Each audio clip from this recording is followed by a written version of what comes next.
నేను చేసిన నేరమైంది పాలమూరు జిల్లాను ఎడారిగా మార్చి ఈ రోజు ఇంకా వలసలు ఆగకుండా అన్యాయం చేసి ఇవాళ మళ్ళీ రేపు పార్లమెంట్ ఎన్నికలలో ఓట్లు అడగడానికి వస్తాడంట.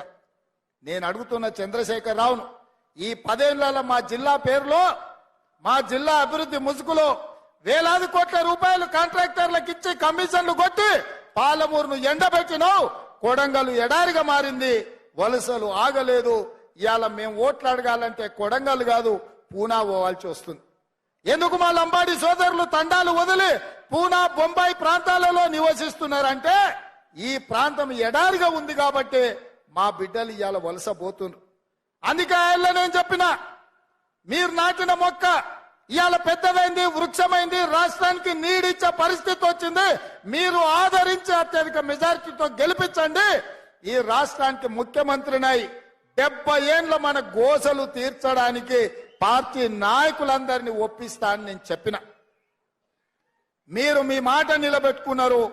నేను కూడా పెద్దల అండతో, ఉత్తమ్ కుమార్ రెడ్డి గారి అండతో, కోమటిరెడ్డి అండతో, జూపల్లి గారి అండతో, దామోదర రాజనరసింహ గారి అండతో, ఇతర మంత్రులు పెద్దలు, ఉప ముఖ్యమంత్రి బట్టి విక్రమార్క గారి అండతో ఇవాళ 60 రోజుల్లో 5,000 కోట్ల రూపాయలు ఇవాళ ఈ గడ్డ మీదకి తీసుకొని వచ్చిన మిత్రులారా, ఎన్నడైనా ఎప్పుడైనా ఎవరైనా కలలోనైనా ఊహించారా నారాయణపేట కొడంగల్ ఎత్తిపోతల పథకం? నేను మొదటిసారి ఎమ్మెల్యే అయినప్పుడు 2014లో 69 జీవో మంజూరు చేయించిన. ఉమ్మడి రాష్ట్రంలో 7.10 టీఎంసీలతో 107,000 ఎకరాలకు నారాయణపేట కొడంగల్ ఎత్తిపోతల పథకాన్ని నేను మంజూరు చేయించిన.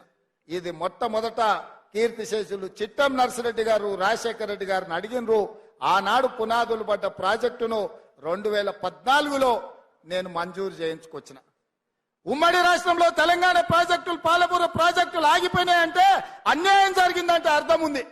కానీ తెలంగాణ రాష్ట్రం వచ్చిన తర్వాత వచ్చిన రాష్ట్రంలో నిన్ను ఎంపీగా గెలిపించిన ప్రాంతానికి మంజూరైన